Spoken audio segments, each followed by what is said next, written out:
예, 오늘은 구약에 계시된 예수 그리스도라는 주제로 쉬운 9번째 시간입니다. 지난 시간까지 우리는 전도서를 살펴보았고요. 오늘부터는 솔로몬의 아가서로 넘어가겠습니다. 솔로몬의 아가서의 그 아자는 우아할 아인데요. 그러니까 이 말 그대로 번역하게 되면 우아한 노래라는 것입니다.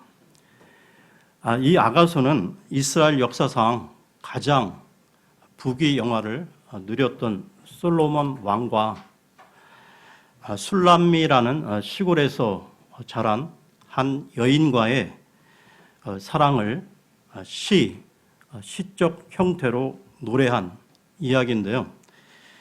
그렇다고 해서 이 아가서가 단순한 남녀 간의 그 애정을 다루고 있는 그런 책은 아니라는 것입니다. 성경은 늘 그렇듯이 구속사적인 관점에서 예수 그리스도로 결론이 나야 하는 것이죠. 성경에는 생활의 지혜를 알려주는 얻어내는 부분이 분명히 있지만 그것이 본질이 아니라 본질은 오직 예수 그리스도라는 것입니다. 아가서의 저자는 솔로몬인데요. 그러면 성경 솔로몬의 아가서 1장 1절을 보겠습니다. 1장 1절입니다.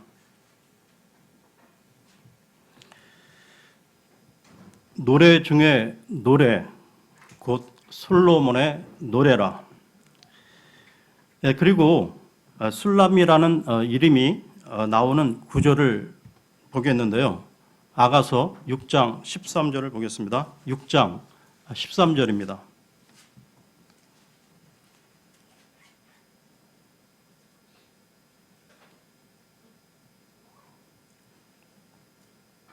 돌아오라 돌아오라 오 술람미 여인아 돌아오라 돌아오라 우리가 너를 바라보려 하노라. 너희가 술람미 여인에게서 무엇을 보고자 하느냐. 그것은 마치 두 군대의 무리와 같도다. 그러니까 겉으로 드러나 있는 솔로몬과 이 술람미 여인의 그 사랑 이야기라는 것은 솔로몬으로 예표된 예수님과 그 신부인 교회와의 사랑 이야기를 전개해 나갈 때 그 신랑과 신부의 깊고 깊은 사랑의 그 이야기를 시각과 청각, 촉각, 후각, 미각, 이 오감을 다 동원해서 표현을 해 놓은 것이 바로 이 아가서라는 것이죠. 그러니까 이 아가서도 결국 복음인 것입니다. 아가서에서 가장 많이 나오는 단어는 사랑이고요. 두 번째로 많이 나오는 단어는 종혼자, 개역 성경으로는 신부라는 말인데요. 그러니까 이 아가서는 신랑이신 예수 그리스도와 신부인 교회의 혼인 언약에 관한 내용이라는 것입니다. 그 둘의 사랑 이야기로 가득 차 있다는 것이죠. 이 아가서를 읽다 보면 하나님께서 교회인 우리를 얼마나 살갑게 사랑하시는지를 확연히 알 수 있습니다. 정말 몸둘 바를 모를 정도이죠. 이처럼 하나님이 우리에 대한 사랑의 표현을, 애정의 표현을 하시고 있다는 것입니다. 여러분들이 이 아가서를 이스라엘 사람들이 어떤 절기에 읽었는지 아시게 되면 조금 더 이해가 쉬워지실 텐데요. 이스라엘 사람들은 절기를 철저히 지켰던 민족이었습니다. 예수님도 이 땅에 오셨을 때 절기를 지키셨는데요. 그런데 그 이스라엘의 그 절기 때마다 낭독을 하던 책들이 다 달랐다는 것입니다. 오순절 때는 룻기를 읽었고요. 장막절 때는 지난주까지 우리가 살펴보았던 전도서를 읽었다는 것입니다. 허무한 이 세상의 장막을 의지하지 말고 참 장막 대신 그 하나님을 의지하자. 그 의미에서 전도서를 읽었다는 것이죠. 그리고 불임절이라는 절기가 있는데요. 이 불임절은 에스더기에 나오는 페르시아 총리 그 하만이 유대인을 그 학살할 날짜를 정한 데서 유래가 된 절기인데요. 이 불임절에는 에스더기를 읽었다고 합니다. 그리고 성전이 멸망한 날에는 에레미야 애가를 읽었고요. 그리고 오늘 우리가 살펴보는 이 솔로몬의 아가서는 언제 읽었냐 하면 6월절 때 읽었다는 것입니다. 이스라엘 백성들은 이 아가서를 이해하기를 이스라엘 백성들이 어린 양의 피로 출애굽한 것이 6월절이잖아요. 그 이후 시내산에서 하나님이 그 이스라엘과 언약을 맺으시는 그 언약의 관점에서 이 아가서를 해석한다는 것입니다. 그래서 6월절에 이 아가서를 읽는다는 것이죠. 그저 죄만 짓고 있던 이스라엘을 하나님께서 찾아가셔서 그들과 혼인을 맺으시는 구속사의 이야기가 아가서에서 솔로몬이 술람미 여인을 찾아가 혼인을 맺는 것으로 나타나는 것입니다. 그러면 이 아가서의 구조를 간략히 살펴보면서 전체적인 내용을 들여다보겠는데요. 이 아가서의 구조는 총 7부분으로 되어 있습니다. 그 중에서 네 번째가 핵심인데요. 혼인의 부분입니다. 아가서의 첫 번째 부분은 1장 1절에서 2장 7절까지로 서문에 해당이 되는데요. 이 부분은 왕의 그 사랑에 대해서 왕이 그 여인을 얼마나 사랑하는지 왕의 고백이 적혀 있습니다.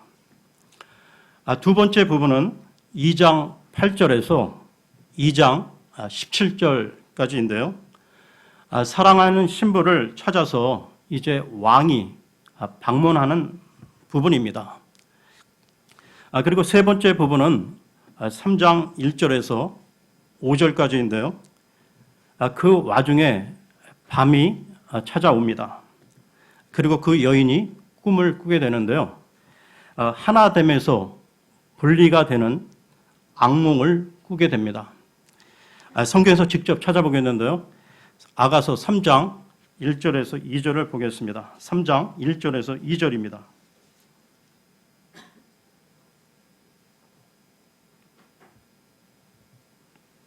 내가 밤에 내 침상에서 내 혼이 사랑하는 이를 찾았노라. 내가 그분을 찾았으나 만나지 못하였노라. 내가 이제 일어나 도시의 거리를 돌아다니며 내 혼이 사랑하는 그분을 넓은 길에서 찾으리라 하고 그분을 찾았으나 만나지 못하였노라. 이 말은 지금 여인이 하는 말인데요. 언뜻 보면 이 말이 남자가 하는 말인지 여자가 하는 말인지 분간이 잘 안 되기 때문에 유심히 보셔야 합니다. 그리고 네 번째 부분은 3장 6절에서 5장 1절까지인데요. 이 부분이 아가서의 클라이막스, 절정에 해당하는 부분인데요. 이제 사랑 안에서 완전히 하나가 되는 혼인을 하는 모습이 나오고 있는데요. 하나됨의 갈망이 현실로 이루어지는 것입니다. 이 가운데 3장 6절에서 11절까지가 솔로몬 왕이 혼인을 준비하는 모습에 대해 그려져 있고요. 4장 1절에서 15절까지는 혼인을 준비하고 있는 술람미 그 여인의 단장하는 모습이 나오고 있습니다. 그리고 4장 16절에서 5장 1절까지는 혼인을 하는 모습이 나오고 있는데요. 5장 1절을 보겠습니다. 5장 1절입니다. 내 누이, 내 정혼자야, 내가 내 동산에 들어와 내 몰약과 내 향료를 거두고 내 벌집과 내 꿀을 먹으며 내 포도즙과 내 젖을 마셨으니 오 친구들아 먹을지어다. 오 사랑하는 자들아 마시되 참으로 풍성히 마실지어다. 예, 혼인 잔치가 벌어지고 있습니다. 그리고 그 이후 신부가 또 악몽을 꾸게 되는데요. 혼인을 한 이후인데 또 신랑이 떠나갑니다. 이 부분이 다섯째 부분인데요. 5장 2절에서 7장 10절까지입니다. 그리고 그 다음 여섯 번째 부분이 7장 11절에서 8장 4절까지인데요. 여기서는 다시 왕이 찾아오게 됩니다. 이제 그 후로는 신부가 신랑을 잃지 않고 영원히 하나가 되는 것이죠. 아가서 7장 11절에서 13절을 보겠습니다. 7장 11절에서 13절입니다.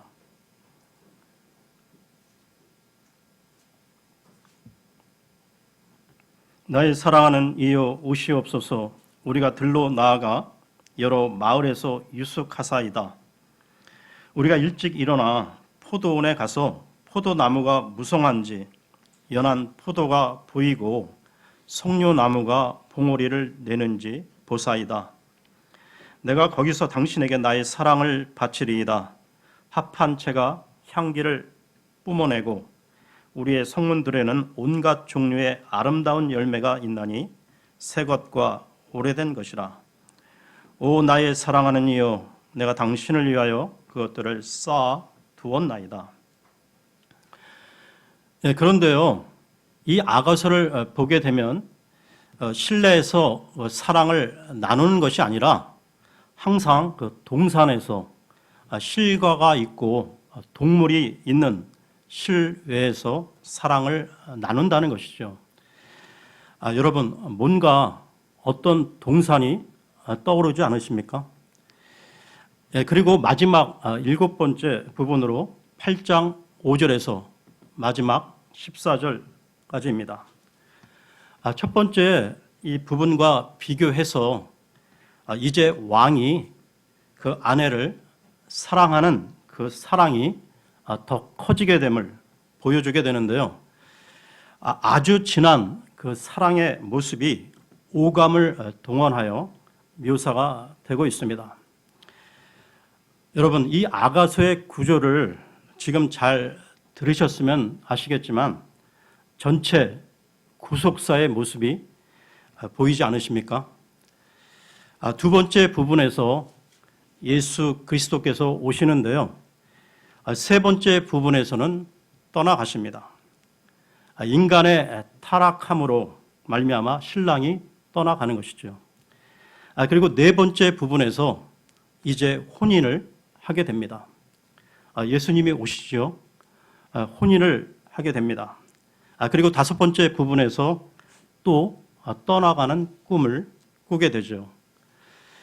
여섯 번째 부분에서 신랑이 다시 오시는데 그때 이후로는 이제 다시 떠나는 일이 전혀 없다는 것이죠. 그리고 일곱 번째 부분에서는 완전한 그 사랑을 아름답게 묘사를 하고 있습니다. 아가서 전체를 쭉 보시게 되면 예수 그리스도의 초림과 재림 그리고 영화까지 이렇게 설명을 하고 있음을 알게 된다는 것이죠. 이 아가서에서 말입니다. 그런데 여러분, 이 다섯 번째 부분이 조금 석연치 않다는 것입니다. 혼인 이후에도 신랑이 떠나가는 그런 꿈을 꾼다는 말입니다. 이 부분은 예수 그리스도께서 십자가로 승리를 하시고 부활 이후 하늘로 승천하시는 장면이라고도 할 수 있지만 이 이야기를 이렇게 설명하기도 하는데요. 우리가 예수님을 믿고 나서도 가끔 예수님을 놓칠 수도 있다는 것입니다. 잘 들어보십시오. 여러분들은 예수님을 믿고 나서 매 순간 늘 기쁘고 즐겁고 평안하고 행복하게 확신에 찬 생활을 하고 계십니까? 계속 그렇지는 않죠. 가끔은 정말 내가 예수님을 믿고 있는 사람이 맞는 것인가? 이런 생각이 들 때도 있다는 것입니다. 정말 예수님이 나를 불꽃 같은 눈으로 지금 지켜보고 있는 것인가? 아니면 나와는 아무 상관이 없는 분이 아닌가 하는 이런 생각이 들 때도 있다는 것이죠. 왜 그런 일이 일어나는 것일까요? 이에 대해 청교도의 황태자라 불리우는 존 오웬 목사님이 이렇게 말했는데요. 우리가 때때로 게으르고 무관심하고 나태해져서 부패한 정욕과 합당치 못한 정서에 빠져들어서 악한 정욕들을 계속해서 제어하지 못할 때 그때는 하나님께서 자신을 잠깐 물리신다는 것입니다. 그것은 하나님께서 잠깐 당신의 얼굴을 가리우심으로 말미암아 우리를 자극하셔서 우리가 다시 당신을 부지런히 찾고 탐사하도록 하기 위한 배려인 것입니다. 라고 설명을 하고 있다는 것입니다. 여러분, 하나님은 우리가 더 열심히 하나님을 찾도록 하기 위해서 때때로 자신을 가리우실 때가 있다는 것이죠. 하나님의 백성들은 그렇게 우리 하나님께서 자신을 감추실 때 아가서의 신부처럼 혼비백산에서 다시 찾게 되어 있다는 것입니다. 정말 예수님을 만난 사람은 예수님께 버려진다는 것은 참을 수 없는 일이기 때문에 그런 것이죠. 그것이 어떤 것인지 너무나 잘 알고 있기에 그런 것입니다. 지금까지 예수님을 믿고 왔는데 예수님이 나와 관계가 없이 단절된 느낌, 그런 생각으로 접어들게 되면 진짜 그리스도인들은 견딜 수가 없다는 것이죠. 그래서 하나님은 때때로 우리가 나태해지고 게을러지고 제 상태에 빠지게 될 때마다 진짜 하나님이 계신가 이런 생각이 들 만큼 당신의 모습을 가리우시기도 한다는 것입니다. 이와 관련된 말씀을 보겠는데요. 호세아 5장으로 가겠습니다. 호세아 5장 15절입니다. 호세아 5장 15절입니다.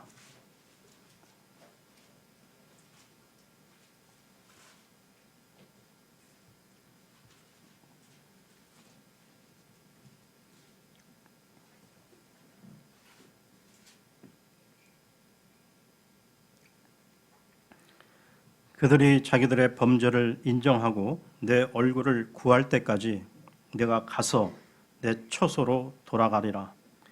그들이 자기들의 고난 중에서 나를 일찍 찾으리라.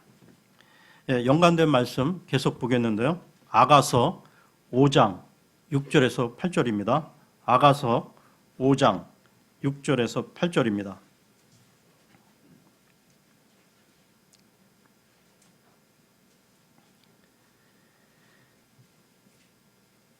내가 나의 사랑하는 이에게 문을 열었으나 나의 사랑하는 이는 스스로 물러나 가셨도다. 그분께서 말씀하실 때 내 혼이 새하였나니 내가 그분을 찾았으나 만날 수 없었고 그분을 불렀으나 그분께서 내게 응답하지 아니하셨도다. 도시를 도는 파수꾼들이 나를 만나매 그들이 나를 쳐서 내게 상처를 입혔으며 성벽들을 지키는 자들이 내게서 내 너울을 빼앗아 갔도다. 오 예루살렘의 딸들아, 내가 너희에게 당부하노니 너희가 나의 사랑하는 이를 만나거든 내가 사랑으로 인하여 병이 났다고 그분께 전하려무나.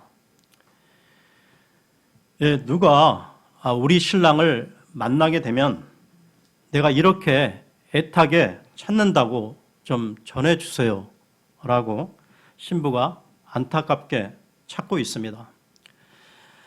신랑이 얼굴을 감추면 신부는 이렇게 안절부절 못하면서 신랑을 찾게 된다는 것이죠. 정신이 번쩍 들게 되면서 말입니다. 우리는 모두 그런 경험들을 때로는 하게 된다는 것이죠. 그러면 이 아가서를 어떻게 구속사적인 면에서 해석을 할 것인가에 대해서 살펴보겠습니다. 여러분들이 이 아가서를 읽어보시면 아시겠지만 아가서 전체에 흔하지 않은 식물들의 이름과 동물들의 이름이 나오고 있다는 것입니다. 21종류의 식물들의 이름과 15종류의 동물들의 이름이 나오고 있는데요. 그것이 그 특별한 의미가 있겠는가 할 수도 있겠지만 그러한 동식물들과 이 사랑 이야기의 배경으로 등장하는 그 동산, 수시로 등장하는 그 동산은 어떤 깊은 의미를 내포하고 있다는 것입니다. 솔로몬이 누군가를 상징하고 있다는 것을 우리가 추측할 수 있는데요. 열왕기상 4장으로 가겠습니다. 열왕기상 4장 33절입니다. 열왕기상 4장 33절입니다.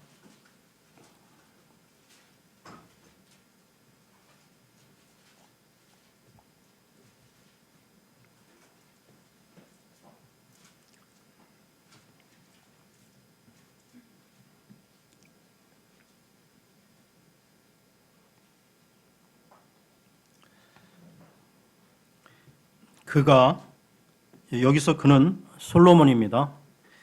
그가 또 나무에 관하여 말하되 레바논에 있는 백항목으로부터 담에서 솟아나는 우슬초에 이르기까지 하고 그가 또 짐승과 날 짐승과 기어다니는 것과 물고기에 관하여 말하였으므로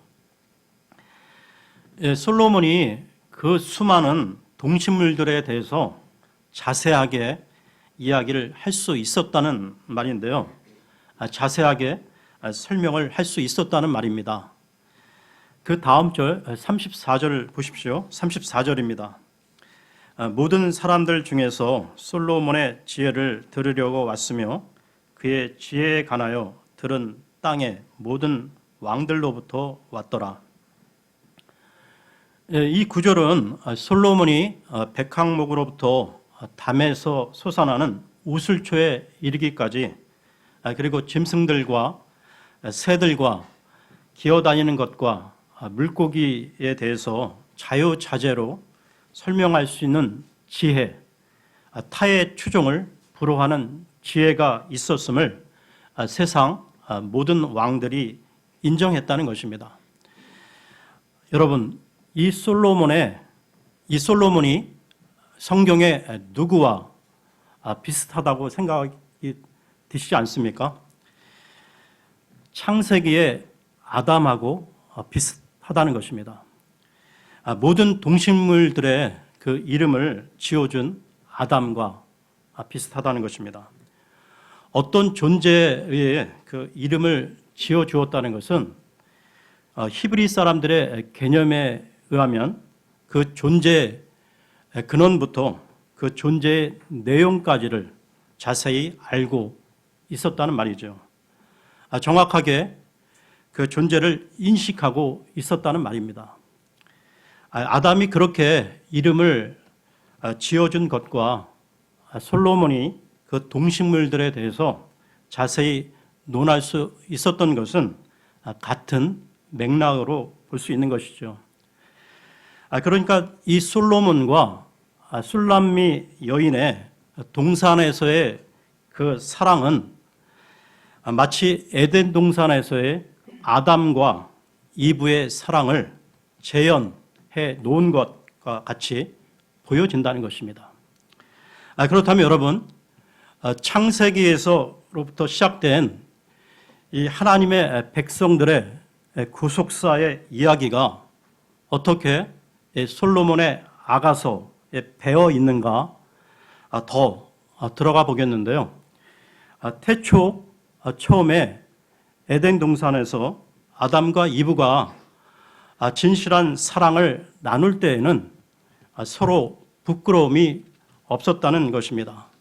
창세기 2장으로 가겠습니다. 창세기 2장 20절에서 25절입니다. 창세기 2장 20절에서 25절입니다.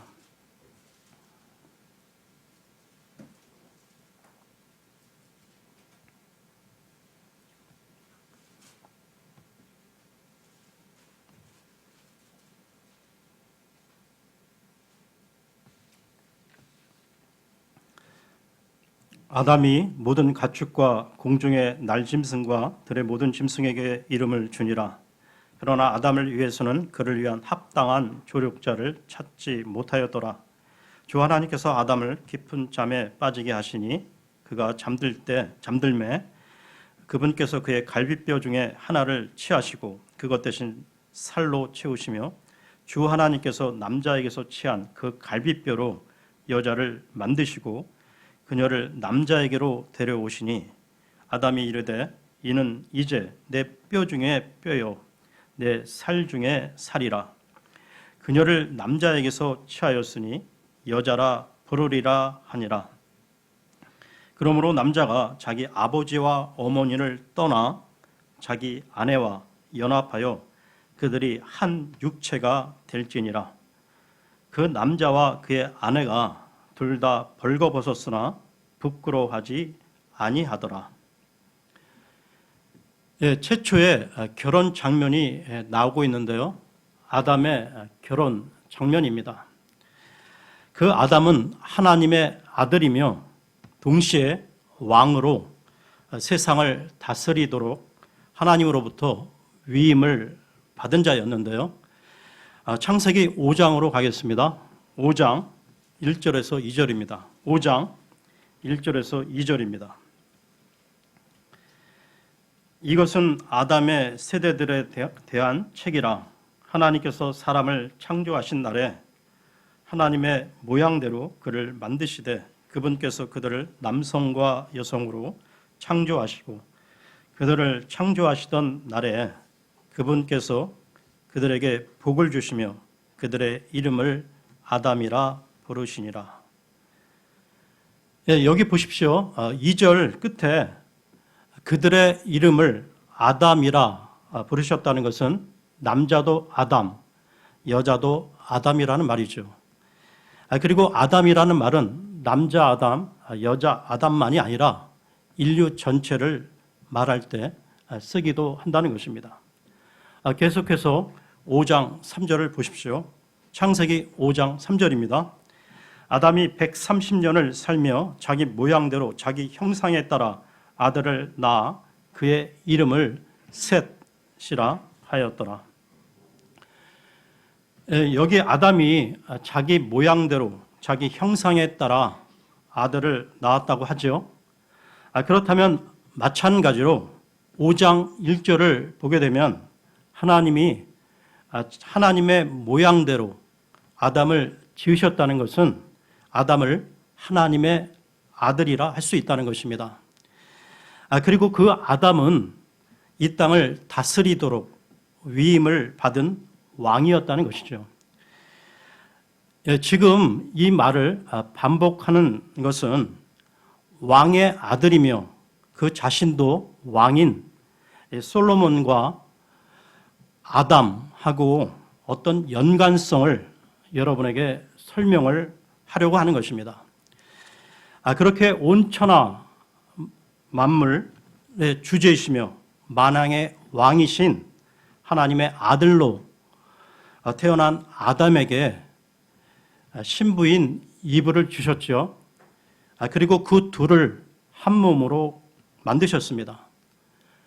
무제한 상태에서 순결하고 온전한 사랑을 할 수 있는 그런 상태로 만들어 놓으셨죠. 그런데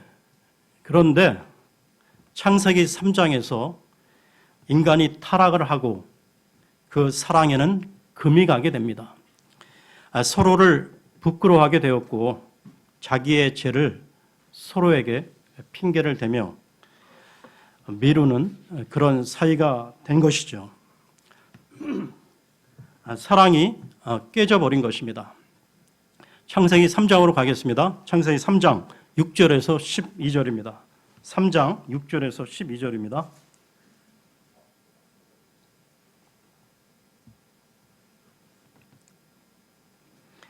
여자가 보니 그 나무가 먹기에 좋고 눈으로 보기에 아름다우며 사람을 지혜롭게 할 만큼 탐스러운 나무이므로 그녀가 그 나무의 열매를 따서 먹고 자기와 함께한 자기 남편에게도 주매 그가 먹으니라. 그들 두 사람의 눈이 열림에 그들이 자기들이 벌거벗은 줄을 알고는 무화과 나뭇잎을 함께 엮고 자기들을 위해 앞치마를 만들었더라. 그들이 그날 서늘한 때에 동산에서 거니시는 주 하나님의 음성을 듣고 아담과 그의 아내가 주 하나님 앞을 떠나 동산의 나무들 가운데 숨음에 주 하나님께서 아담을 부르시며 그에게 이르시되 네가 어디 있느냐 하시니 그가 이르되 내가 동산에서 하나님의 음성을 듣고 벌거벗었으므로 두려워하여 숨었나이다 하거늘 그분께서 이르시되 네가 벌거벗은 것을 누가 네게 알려주었느냐 내가 네게 먹지 말라고 명령한 그 나무에서 나는 것을 네가 먹었느냐 하시니 남자가 이르되 하나님께서 그와 나와 함께 있으라고 주신 여자 곧 그녀가 그 나무에서 나는 것을 내게 주므로 내가 먹었나이다 하매. 아담과 이브 사이를 보면 이렇게 핑계를 대죠. 이제는 사랑하는 사이라고 할 수가 없게 된 것입니다. 이것은 단순히 신랑 아담과 신부 이브 사이의 이야기일 뿐만 아니라 이것은 신랑이신 하나님과 신부인 하나님의 백성의 이야기이기도 하다는 것이죠. 이제 타락한 인간은 하나님과도 멀어지게 되었고 하나의 관계로 묶여져 있었던 좋은 관계에서 단절을 가져오게 된 것입니다. 이제 죄를 지은 인간은 그 에덴 동산에서 쫓겨나는 신세가 되었던 것이죠. 그런데 하나님께서 그들을 그냥 내쫓은 것이 아니었습니다. 창세기 3장 21절을 보십시오. 창세기 3장 21절입니다. 주 하나님께서 또한 아담과 그의 아내에게 가죽옷을 만들어 입히시니라. 가죽옷을 만들어 입히신 것은 그들의 수치를 가리우기 위한 것이었죠. 그것은 하나님께서 그들의 부끄러움을 가려서 그 타락으로 인한 관계 단절을 회복시켜 주시겠다는 언약을 암시하고 있습니다. 이것은 창세기 3장 15절의 연장선으로 십자가의 예표인 것이죠. 신랑이신 하나님과 신부인 하나님의 백성들 사이에 그 깨어진 혼인 관계를 다시 회복시키겠다는 것을 가죽옷을 지어 입히시는 것으로 보여주신 것입니다. 사랑에 기반한 하나님의 그 열심이 계속해서 줄기차게 성경 전체에 묘사되고 있다는 것이죠. 그 창세기의 가죽 옷이 어떻게 예수 그리스도의 구속사와 연결이 되어 요한계시록에 깨끗하고 흰 아마포 옷까지 이어지게 되는지 다음 시간에 계속하겠습니다. 오늘은 여기까지 하겠습니다.